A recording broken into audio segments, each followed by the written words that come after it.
მეგობრებო, მოგესალმებით ყველას პატივისცემით, როგორც უკვე გარემო სიტუაციიდან მივხვდით, ვიმყოფებით ისევ რუსთავში. მაღაზია Taxel კალიბრის რუსთავის ფილიალში, რომელიც მდებარეობს კოსტოვოს 23 ნომერში. და საინტერესო ამბავი გველოდება დღეს. ფრედი მირეკავს დღეს და მეუბნება, რომ მარლენ კარგი აზრი მაქვს თავშიო. განსხვავება დავანახოთ ჩვენს მაყურებელსო, იმიტომ რომ ძალიან ბევრი გვწერს და ძალიან ბევრი გთხოვს, რომ აი რა ხდება, კაცო, ბოლო-ბოლო რომელი ავირჩიო, ინერციული თუ არჩევანის საფუძველს აქვს ხოლმე პრობლემა, რომ რომელი ჯობია, რომელს მირჩევ და რეალურად ახლა ეს ვარ თითოეული ადამიანის გადასაწყვეტი, რა თითოეული მონადირის გადასაწყვეტი, რომელი სისტემას აირჩევს. გაზოგადოებრივ სისტემას აირჩევს თუ ინერციული სისტემას აირჩევს. საბოლოო ჯამში მაინც გემოვნებამდე დადის, ხო? მიდის გემოვნებამდე, რა თქმა უნდა. მაგრამ პრაქტიკული ამბავი რას გვაჩვენებს? აი მოდი ვიცაუბროთ ამ თემასთან დაკავშირებით და ნელ-ნელა თვითონ დაიხატება სურათი მე რა რაზეც საუბარი რა. პრაქტიკას რატო ვახსენებ, მინდა გითხრათ ხალხო, ხვალე დილით სწავლობთ და აი ამ თოფებს შევამოწმებთ უშუალოდ პრაქტიკაში. და იქ გამოჩნდება თეთრი თოფი და შავი თოფი. თოფი. თეთრი თოფი და შავი თოფი პრაქტიკაში გამოჩნდება. ეს მონადირეების არხია. მე მარლენი ვარ. ამ არხის ავტორი და წამყვანი.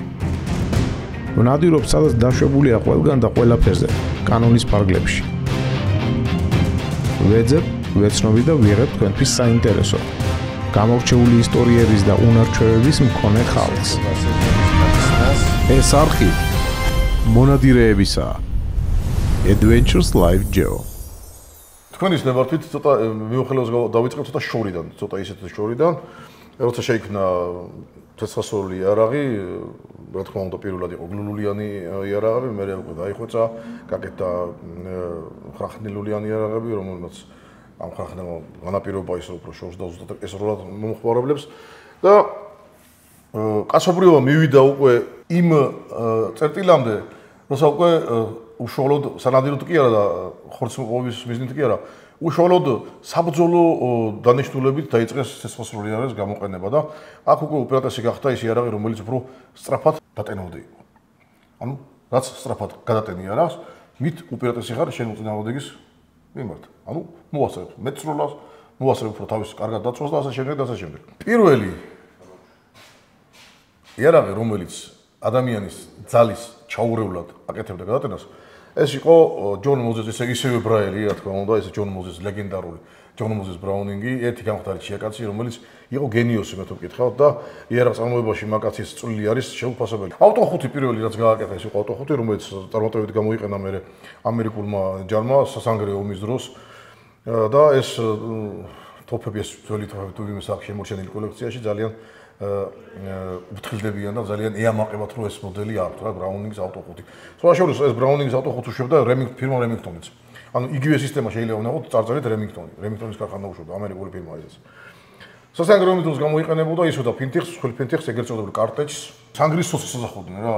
სანგრებს ისე რომ გრძელი შაშხანები სანგარში მოუხერხებელი იყო სასრულად. ეს მოკლე გლულურიანი ტოფი, რომელსაც ძალიან დიდი ენერგია აქვს ახლო მანძილზე სროლის დროს. შანს არ უტოვებდა მოწინააღმდეგეს, წარმოიდგინეთ 9 კარტეჯში რომ ხდება ადამიანს რა დღეს ჩაარდებს ის. ეს ფაქტიურად მაშინ იყო რაღაცა ინოვაცია. მაგრამ აქ მოდი არ დაუკარგოთ ჩვენ ერთ კაი ბიჭს არ დაუკარგოთ ასე ვთქვათ რა. ნაღვაწლი ზუსტად მაგ პერიოდში, როცა ბრაუნინგი ქმნიდა თავის ლეგენდარულ სისტემას ავტო-5, რომელიც იყო, რა თქმა უნდა, ინერციული სისტემით იყო. იქნა ხაზმინდა გავუსვა, რომ პირველი შეიქმნა ინერციული სისტემა. რატო წავიდა მე გაზოგადოებრივი სისტემისკენ ყველაფერი, იმასაც ვიტყვით რა. იყო ასეთი შვედი იარაღი, ძალიან კაი ბიჭი, ასე ვთქვათ, კაი კაცი, გვარად შეუგრენი. რომელსაც არ გაუმართლა მე თუ მკითხავთ რა. არ გაუმართლა, იმიტომ რომ ჯონ მოზეს ბრაუნინგმა სადღაც 1 წლით მოასწრო თავისი ბრაუნინგი ავტო-5-ის წარმოებაში ჩაშვება. ჩვენ თქვენთო მოიძიებთ ინტერნეტ სივრცეში აი ამ სახელით შეუგრენ შადგან. იქ რამდენიმე ვიდეო დევს, რომელშიც ასახულია აი ამ ინერციული სისტემის თოფის გასროლები და ზოგადად ახასიათება. ეს იყო უნიკალური, მე თუ მკითხავთ, უნიკალური და ძალიან საყვარელი სისტემა. აი რაღაც გული მიკვდება ხოლმე, რომ აი ამ სისტემამ განვითარება ვეღარ პოვა მერე თანამედროვეობაში და ჯონ მოზეს ბრაუნინგის ბრაუნინგ ავტო-5-მა დაჯაბნა ეს სისტემა და ძალიან ჩავდა. მათ მიუხედავად იმისა, რომ ძალიან ქარიზმატული სისტემაა თვითონ როგორც პარაბელუმის P08 საკეტები რო ზევიდან რო იტენება. აი ესეთი საკეტი აქვს რა, ზევიდან იტენება და ჩარჩომოძრაობს უკან ჩარჩომოძრაობს უკან. ძალიან კაი რამეა.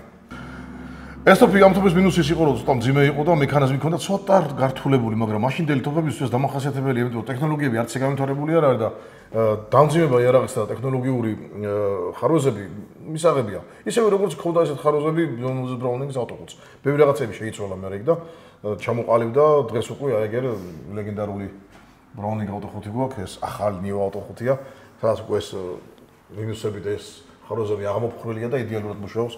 ძალიან კარგად. სხვადასხვა მე მყავს ერთი ჩემი მეგობარი, ბატონი დავითი, რომელიც აფანატებს ამ თოფზე რა და აქედან მოვიკითხავ ჩემ და. მოგითხო აქედან. ძალიან კარგი.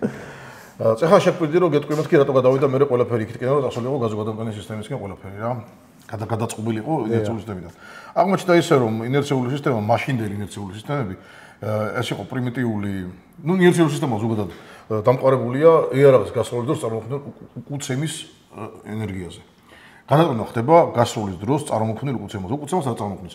ჭურის მოძრაობა ლულაში. ანუ ჭური დაიძრა ლულაში, ავტომატურად ჭური მოძრაობს წინ და საწინააღმდეგო მიმართულებით მოძრაობს უკუცემის, ანუ ვექტორი უკუცემისა მოძრაობს ტყვის გასწვრივ მეორე მხარეს. რაც პირდაპირ ასახავს ამ სიტყვას ინერცია. ინერცია. კი ბატონო, ინერცია. აი ესე.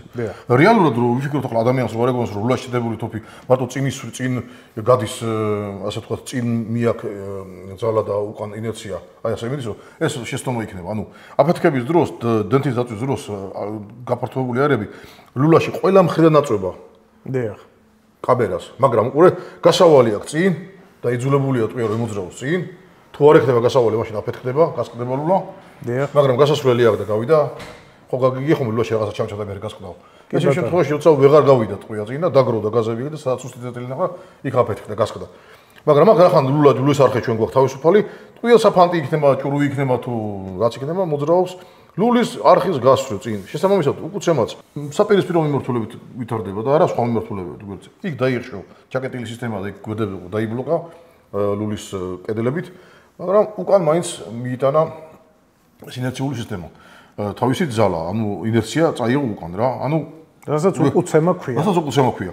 უკუცემაში შემჩნევია იარაღში, რაც უფრო მსუბუქია იარაღი, მაშინ და რაც უფრო მძიმეა ჭური. ანუ ჭურის წონიდან გამომდინარე უკუცემა იზრდება. დიდია ჭურის წონა, დიდია უკუცემა. იმიტომ რომ ეს პირდაპირ პროპორციული ვექტორია.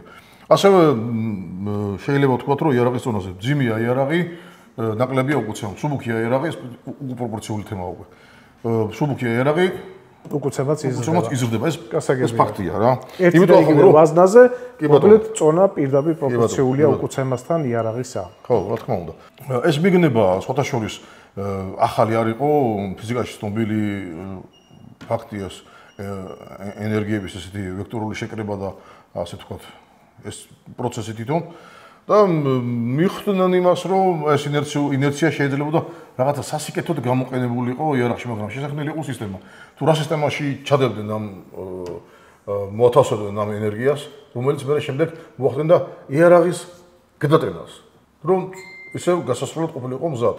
და პირველი რაც შეიქმნა, ეს იყო ინერციული სისტემა, გითხარით და ჯონ მოზეს ბრაუნინგის პრინციპით დამყარებული, სამბარა, სამწუხაროდ ძველი მოდელი არა გვაქვს. იქ ზამბარა, ეგლატონის რგოლებია, კოლოცვებია და ეს პირველი ჯონ მოზეს ბრაუნინგის სისტემის პრინციპი, ინერციული სისტემის პრინციპი იყო ლულის უკუსვლაზე დამყარებული. ანუ საკეტი კი არ მოძრაობდა უკან.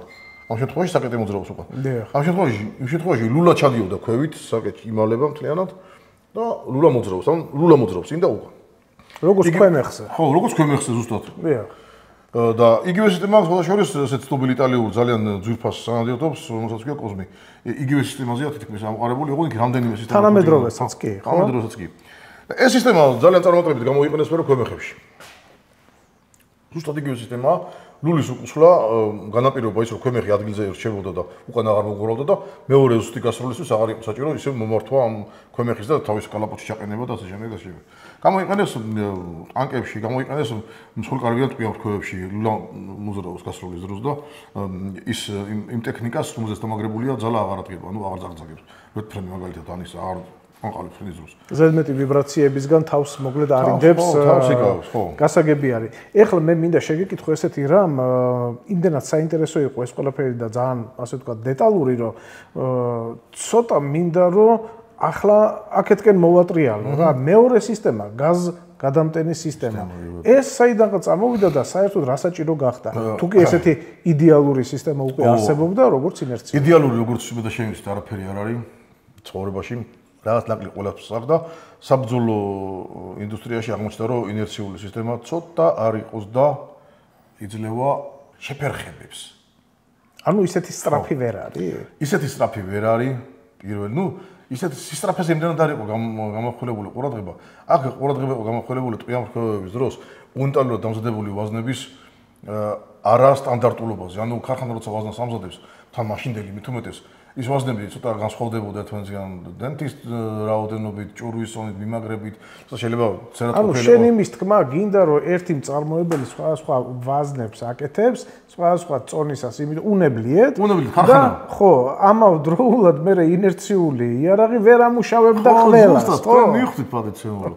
ანუ ხდებოდა ხოლმე შეფერხება და ეს შეფერხება ძირითადად იყო ხოლმე დაზიანებული ვაზნის ან ხაროზიანი ვაზნის ბრალი. აი ხა მე ამახსენდება იცი ბოდიში რა კიდე გაწყვეტინებ მახსენდება ესეთი რაღაცა ჩვენ ნადირობისას ძალიან ხშირად გვემართება ხოლმე ეგეთი რაღაცა რომ კაცო რა უნდა დაო რატო გაიჭედაო ხო რაღაცა არც გადმოაგდო თითქოს მასრა არც დაამუშავა ისე თითქოს თურმე ვინ იცის იქნება და ქარხანა მწარმოებელი ვერ გაწვდის ხარისხიან მე არ დავასახელებ ახლა იმ ფილმის სახელს მე ერთ-ერთი წარმატებული ძალიან ცნობილი ფილმის ძალიან ძვირფასი ვაზნები 10-10-იანი კოლოფიიდო და რო გავხსენი ეს გასასწრად რო დავტოვებდი იმას გავხსენი დავათვალე და ერთი ვაზნა აღმოჩნდა წუნიანი და როგორი ქარხული წუნი ქონდა ქვევითა ჭიქა ეგრეთ წოდებული ჩაშკა თითბერის ძირი რო იყო ჩაჭრილი და ჩაჭრილი შეიძლება და ამას ვერ შეამჩნევ შენ ნაკლებად ყურადღებიანი იქნები უცბად გავუკეთებ ვაზნაში და შეიძლება შეფერხება მოგცეს ეს თოფის ბრალი ხო არ იქნება ეს ვაზნის ბრალი დიახ და მე დავდივართ და თავს ვიტკიებ ნეტა რაჭის ჩემ თოფსო ამ საწოდავსო კარგი და რატო გაზგადამტენი ვითომ გამოასწორა ეგ პრობლემა გაზგადამტენმა გაზგადამტენმა სისტემამ ბოლომდე გამოასწორა და ახლა ჩავიდეთ მათ სიღრმეებში ჩავხედოთ ასე ვთქვათ რა გაზგადამტენმა სისტემამ გამოასწორა უბრალოდ გამოასწორა ცუდად აწყობილი ვაზნის პრობლემა. ანუ ცუდად აწყობილი ვაზნის გამო. დენტი ეყარა შიგნით ვაზნში, მაგრამ თავი იყო ცოტა ცერად. აჰა. ან მასრა იყო ჩაჭეჭყილი. დიახ. მაგრამ შეიტანა ეს ავაზნაში. დენტი აფეთქდა. ის გაზები სადღაც წავით ის.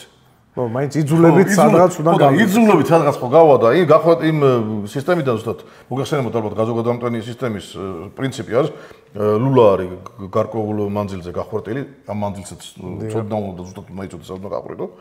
აქ დგას გაზოკამერა თავისი დგუშით და იქ აჭრილი ეს გავარვარებული გაფართოებული გაზები აწვება დგუშში მოდის უკან და ხდება იარაღის გადატანა.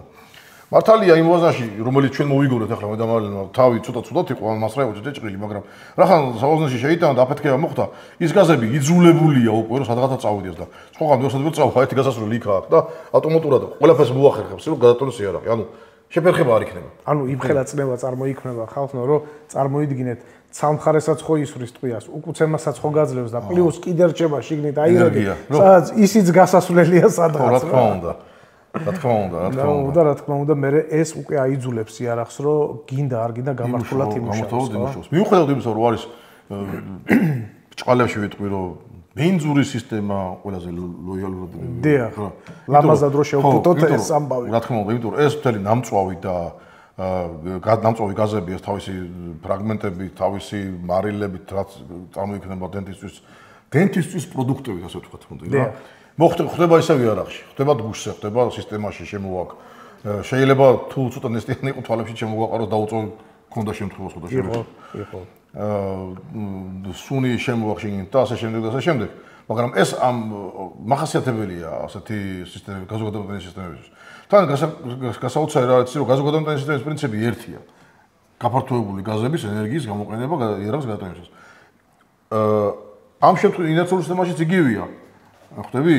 იმ ინერციის დაჭერა და შემდეგ უკვე გამოყენება იარაღის გადატანისას, მაგრამ აქ განსხვავება რა, ამათ შორის განსხვავება რა არის, რომ ის ინერციული სისტემა იმ მთელ ინერციას რაც დენთის წვის პროდუქტებმა წარმოქმნეს და გაზებმა მოახმა სულაში ტყვის მოძრაობას. დიახ.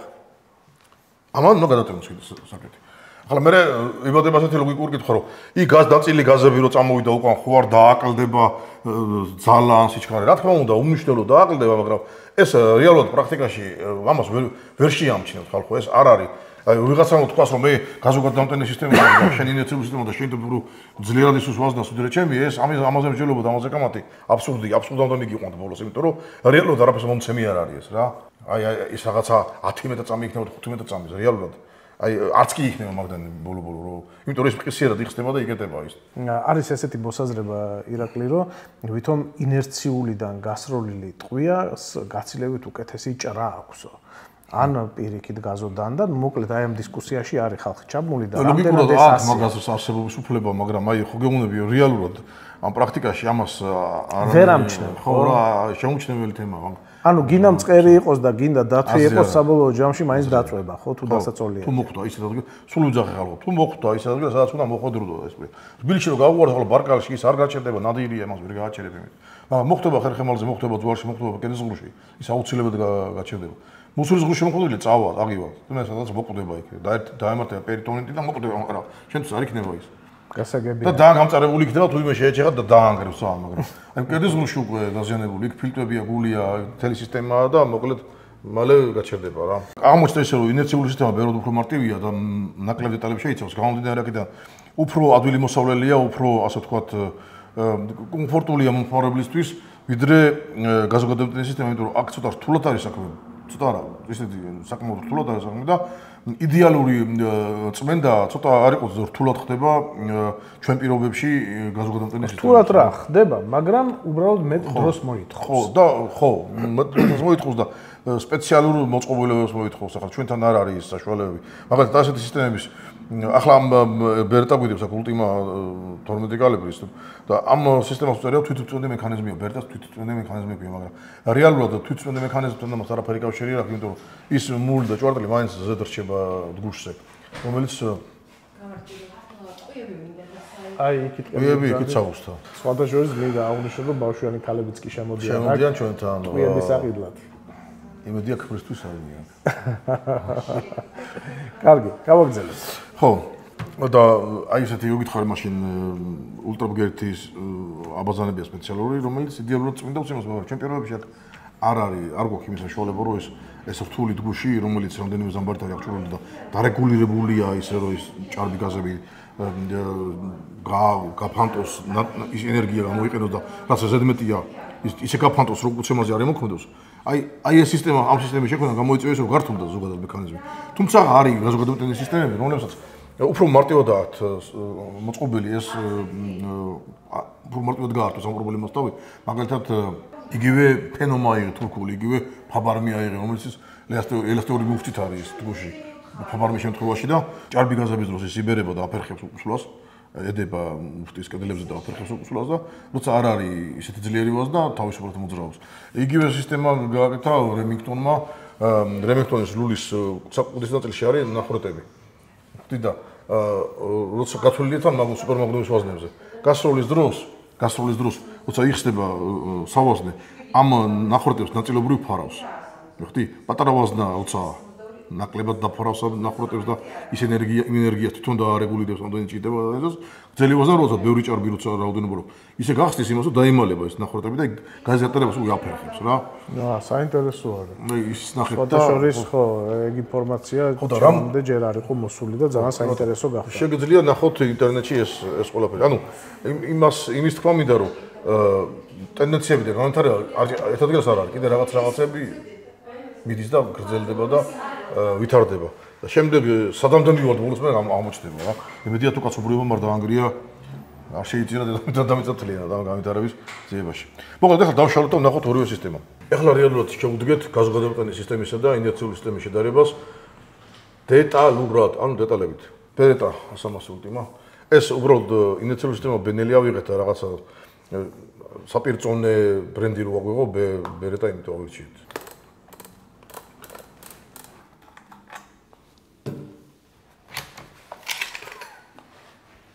ამოვიღეთ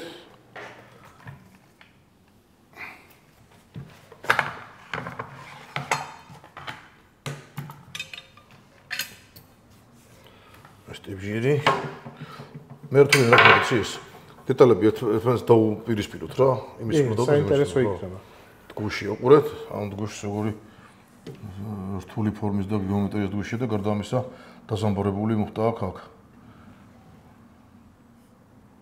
იგივე სისტემას გამოიყენებს სხვადასხვა ხრახტილულიანებშიც რა აქ არის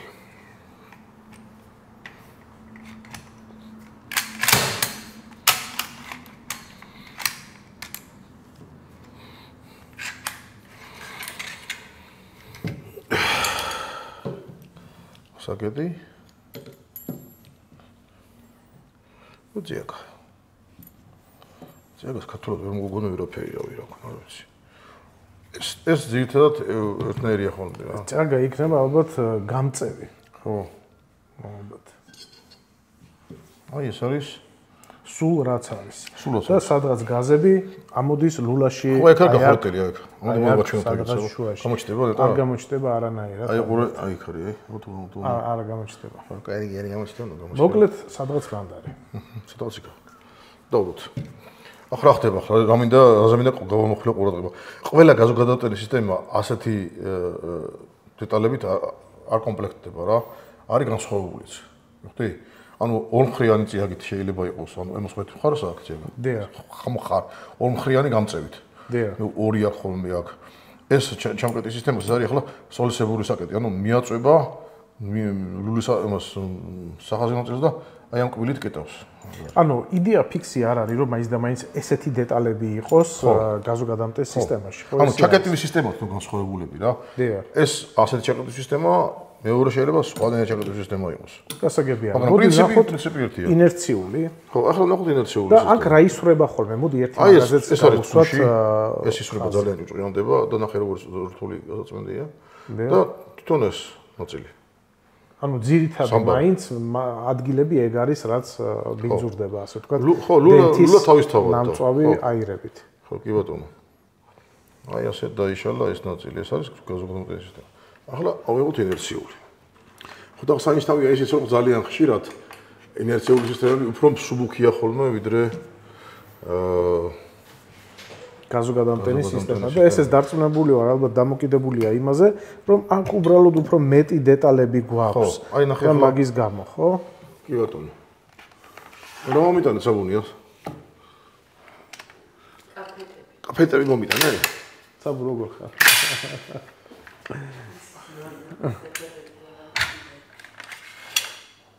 აბა რა ხდება აქ ეს უკვე ინერციულია.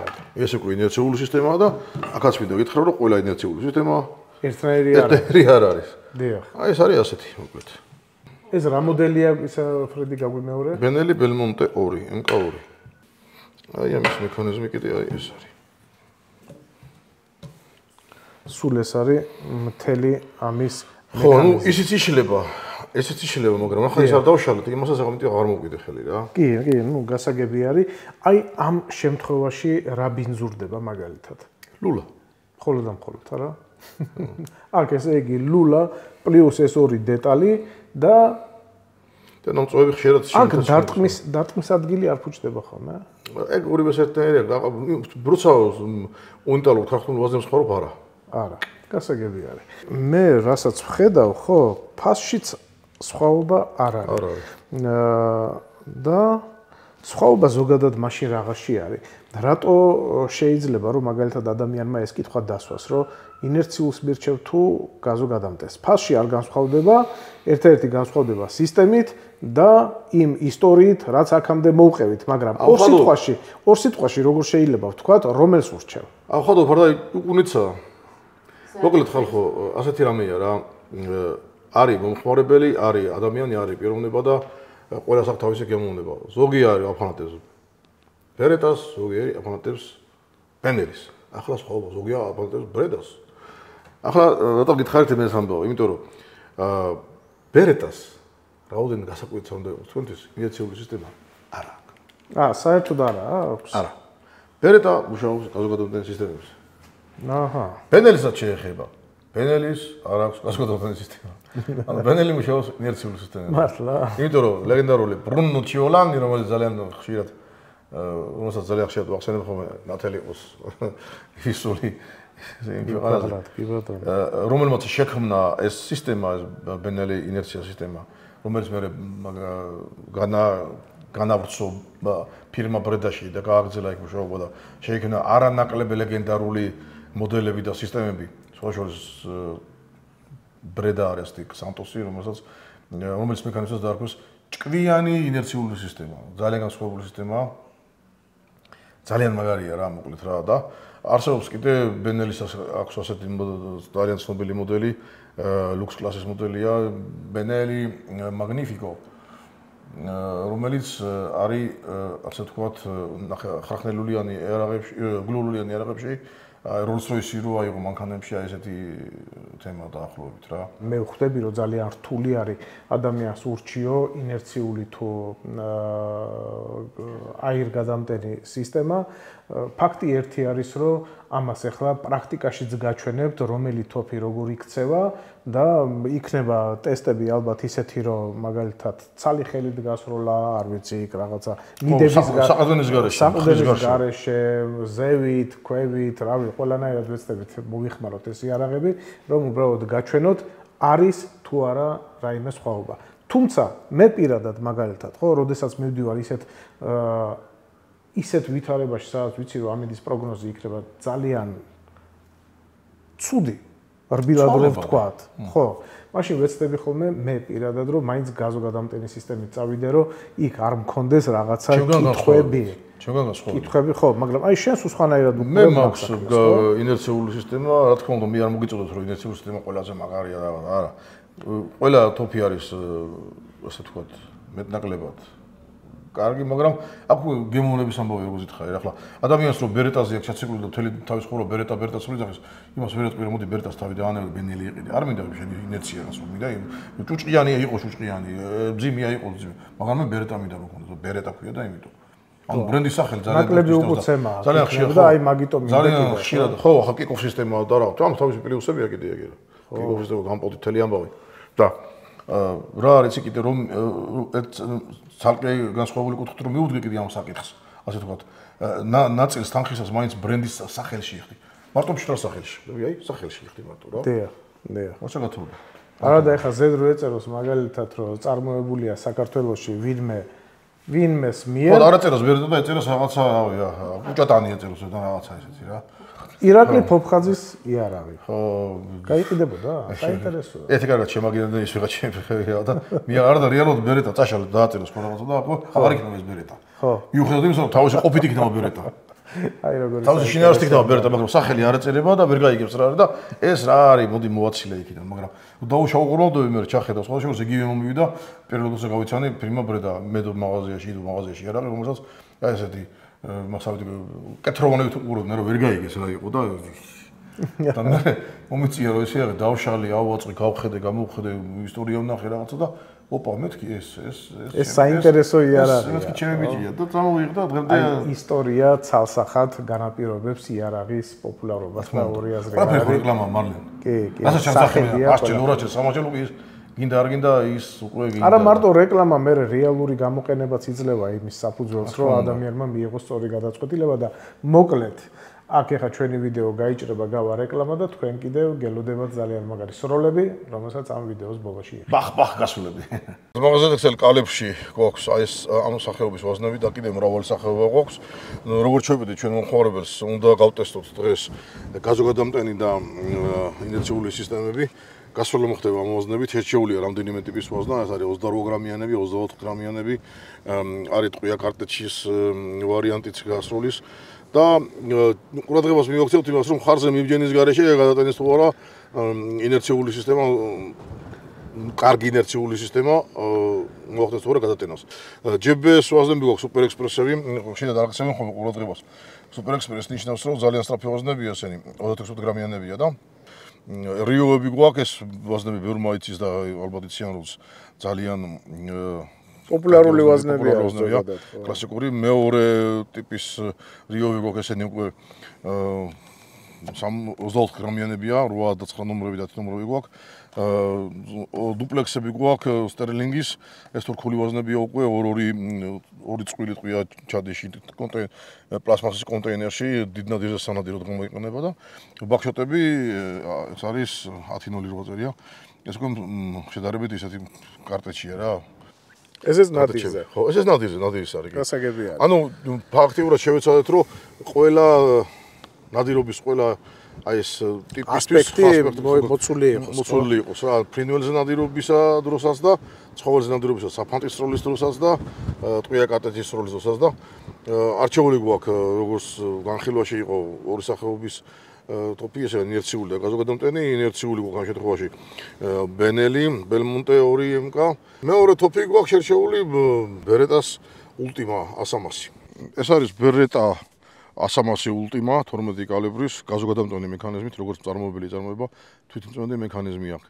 წინა განხილვაში ჩვენ წინა ვიდეოში ჩვენ განვიხილეთ ეს მექანიზმი, შევადარეთ ინერციულს და დაშლილის ჰქონდა, არასრულად დავშალეთ რა თქმა უნდა, იმიტომ რომ აზრი არ ქონდა და დაწვრილმანებით დაშლას. უბრალოდ ახსენეთ სისტემების მუშაობის პრინციპი და შევადარეთ ერთმანეთს. თუმცა აღსანიშნავია ისიც, რომ გაზოგადამტენი მექანიზმი ბერეტას ტიპისა და სხვა მწარმოებლებისა განსხვავდება ერთმანეთისგან, თუმცა პრინციპი არის ერთი და იგივე გაფართოებული გაზების ზემოქმედების შედეგად იარაღის მოყვანა საბრძოლო მდგომარეობაში. რა ტიპის ვაზნებით ვაპირებთ გასროლის დავიწყოთ 24 გრამიანი ვაზნებით. მე სულ იძახი ხოლმე რომ 21 და 24 გრამიანი ვაზნები არ არის გათვლილი ნახევრად ავტომატური თოვებისთვის, თქო ეს გადასახდელი თოვების სახმარი ვაზნებია, მაგრამ ცადოთ მაინც გაზოგადამტენი მექანიზმისთვის და კარგი ინერციული სისტემისთვის თუ გადატანის 24 გრამიან ვაზნებს. ჯერ გავისვით 5-ს მხარზე მიუდებლად გაზოგადამტენი სისტემიდან, შემდეგ გავაკეთებთ ინერციული სისტემიდან იგივე ვაზნების გასროლას. მხარზე მიუდებლად საყრდენის გარეშე მინდა გავაკეთო ეს ყველაფერი. ჩვენი მაყურებლისთვის იყოს ნათელი თუ როგორ დაამუშავებს ეს ორი სისტემა და იგივე ვაზნებს. დავიცვათ ყურები.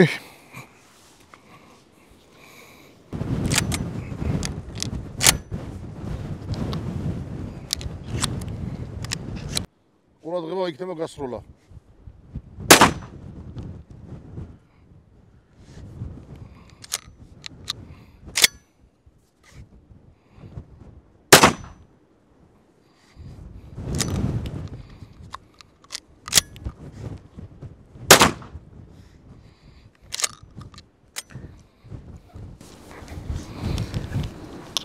ანუ მე როგორც ხვდები, ამოგდებას ვერ ახერხებს, ხო?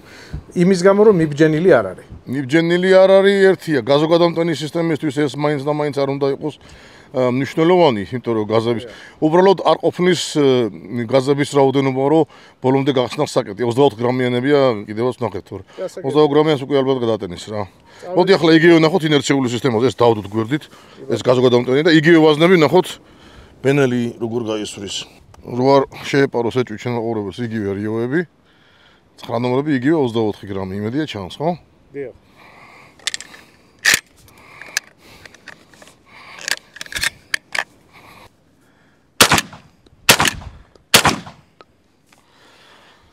ხარზე მიუდებლად ბენელი ისევ ბერეტა ოღონ ამ შემთხვევაში ზევით ხორის რო ზევით აწეულელულით საინტერესო იქნება ხო? საინტერესო იქნება. ოღ საშუალება. ზევით მოხდება გასროლა, ზევით აწეულელულით.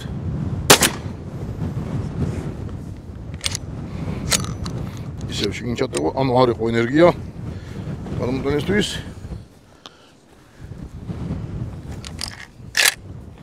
ინერციული სისტემა ახერხებს. ინერციული უფრო ახერხებს, კი ბატონო. მოკლედ ისევ ბერეტა ულტიმა 100, მაგრამ უკვე 28 გრამიანი ვაზნები. წესით ეს 22 გრამიანი ვაზნები უკვე უნდა გადატენოს. გავაკეთოთ გასროლა. მოთხარ?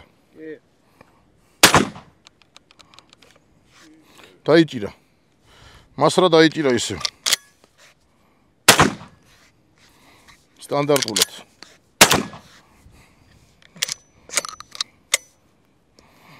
Ну, უკვე ვიცი ინერცია რასაც იზამს.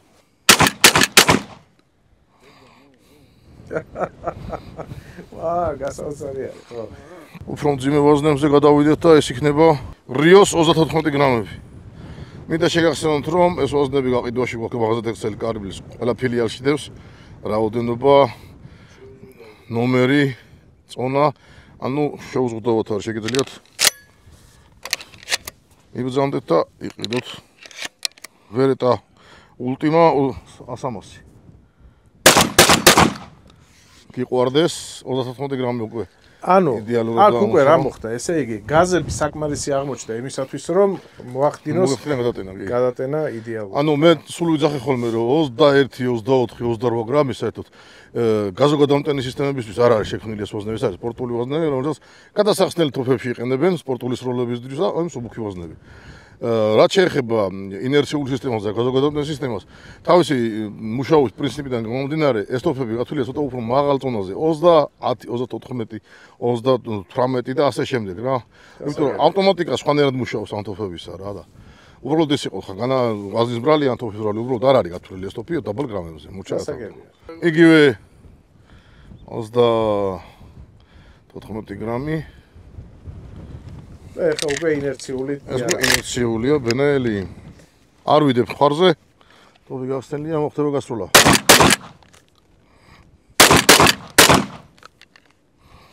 იდეალურად. გამუშავა. უბრალოდ განსხვავება ამ ორ თოფის შორის. უკუცე მაგნეტი ქონდა. უკუცე ხელში ვიგზედი რომ მეტი იყო, ვიდრე ბერეტა შემთხვევაში. ბერეტამ უფრო დაარბილა ეს უკუცემა. უფრო კარგად გაისროლა, რბილად გაისროლა, ასე ვთქვათ, ვიდრე ინერციულმა სისტემამ. ჯებე პირველი ნომერი 36 გრამი. ეს თავისუფლად გაისვრის ამას ვიცი ზუსტად. უკუცემა იდეალურად დაამუშავა და უკუცემაც მასატანი ნორმალური, მაგრამ ეს ხელიდან ვისვრი და მხარზე მიბჯენის შემთხვევაში აქ კიკოფ სისტემა ამას უყურე. უკუცემის შემომცირებელი სისტემა კიკოფი. და ეს მხარზე მიდებული უფრო გაცილებით უფრო აი სინჯოთ კიდე. თუ გამოჩნდება ამის მუშაობა, დააკვირდი ამას, აი. კიკოფია ეს. ძალიან რბილია. ანუ უკუცემას ამცირებს რა. ბილდასაც ამონო გასროლები გამოდის აქედან. იგივე ვაზნა? იგივე ვაზნა, ჯებე. Super Express. კი ბატონო. საფი ვაზნები ესენი ძალიან კარგი ვაზნებია. ყურდღელზე სანადირო მაგალითად იდეალურია, პირველი ნომრებია და იმიტომ ვიძახ ყურდღელთქო. 5-7 ნომრები ძალიან კარგი არის, ფრინველზეც ხოხობზე მაგალითად სანადირო მეურნეობაში თუ ვიხმართ და ძალიან კარგად ისვრის ეს სტოპი. უი, მესამეც ყოფილა. უკაცრავად. მესამეც ყოფილა და არ გავისროლე. ანუ რაც უფრო იზრდება გრამაჟობა, ფაქტიურად კიდევ უფრო მეტად უპრობლემოდ ახერხებს გადატენას რა. გასაგებია. მე ვფიქრობ, რომ უკვე ამით ალბათ შეიძლება დავასრულოთ თუ ჟაკნები გვაქვს. ყია კარტებში ვისრულოთ ხო ჟაკნები და. ხო, მაინც სხვადასხვა აი ნადირზე მონადირეების ვიქნება საინტერესო რა, მაგალითად. კი ბატონო. აი სლაგები რო ვისრულოთ ახლა ორიანები.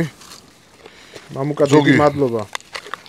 ბუნებაზე ზრუნველობისთვის. ხო, ჩვენ არ ტოვებთ აქ ნაგავს და საბოცლაგი არის, ორი დუპლექსია, იგივე ორი ბურთულა და შიგნით რა. ესეც მხარზე მიუგდებლად ორი. აბა თუ მოვარტყმა იმას. კარგია. შესანიშნავი. უპრობლემოდ. კიდე დევს შეგნით? უი, მესამეც ყოფილა. ნუ იდეალურად ამუშავებს. იდეალურად ამუშავებს. ესეც 3 ცალი ეს გავისროლ აქედან. იგივე ყია არის. იგივეა ხო. უბრალოდ ინერციული იარაღიდან. ხო. სტერლინგის დია. საბოცლაგები.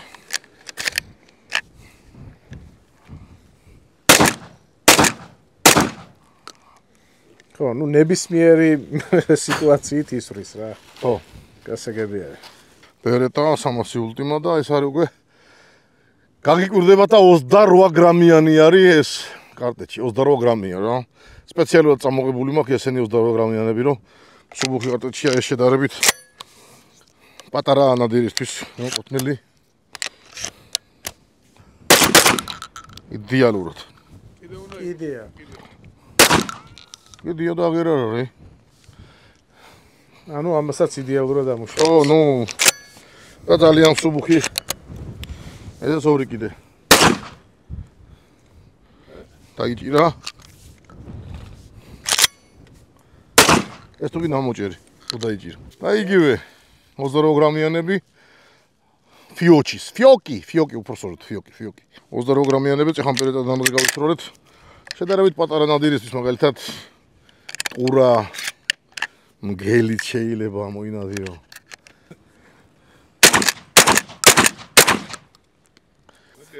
იდეალურად დაამუშავა ყველაფერი. დავამთავრეთ ტესტირება, ასე ვთქვათ, ტესტირება რა შედარება ორი სისტემისა, ეს იყო გაზოგადამტვენი სისტემა და ინერციული სისტემა. 28 და 24 გრამიანი ვაზნების დამუშავება გადატანა ბერეტას გაუჭირდა კი არა, ესეც უნდა ყოფილიყო, იმიტომ რომ ეს კონკრეტული მოდელი არ არის გათვლილი დაბალმუხტიანი ვაზნების სასრულად. უფრო მძიმე ვაზნებს მოიხმარს ეს კონკრეტული მოდელი და ასეც უნდა ყოფილიყო რა, იმიტომ რომ ეს ბერეტა მოგეხსენება და აღჭურვილი არის უკუსემეს შემომცირებელი მოწყობილობით, რომელსაც კიკოს სისტემა ქვია, რომელსაც ბერეტა ხმარობს წარმატებით და ძალიან კარგი სისტემაა. აქტიურად ავცირებს უკუსემოს. და გათვლილი ზუსტად იმიტომ რომ ვიხმაროთ ამ ტოფიდან მძიმე ჭურვიანი ვაზნები. ბენელის რაც შეეხება, ბენელი თავის დავალებას იდეალურად გაართვა. თავი მიუხედავად იმისა, რომ კიდევ ერთხელ მეურდები, რომ დაბალმუხტიანი ვაზნები არ არის განკუთვნილი ნახევრად ავტომატური თოვებისთვის, ეს არის სპორტული ვაზნები, რომელსაც გამოიყენებენ სპორტსმენები და რომელიც გადასახსნელ თოვებში სასრულად არის გათვლილი, მაგრამ მიუხედავად ამისა, გადატანა მაინც დაამუშავა ეს ვაზნები და ჩვენიურად გაართვა თავის დავალებას.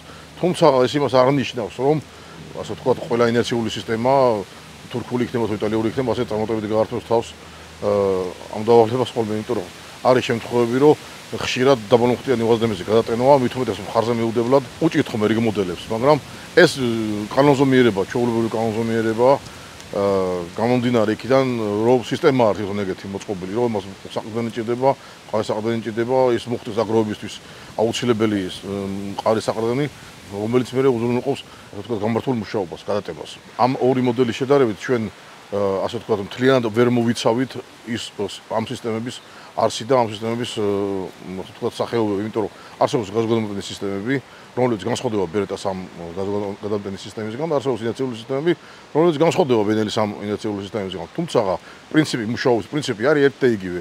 მოკლედ, არ შეშინდეთ თუ არ გადატენა ინერციული სისტემა და დაბალმუხტიან ვაზნებზე თქვენი თოფი, ეს ჩვეულებრივი კანონზომიერებაა და თუ გადატენა ხო კარგია და კარგია. გამოიწერეთ ჩვენი არხი, იმეგობროთ ჩვენ მაღაზიასთან, იმეგობროთ ჩვენთან, ყველაფერი იქნება კარგად. დროებით.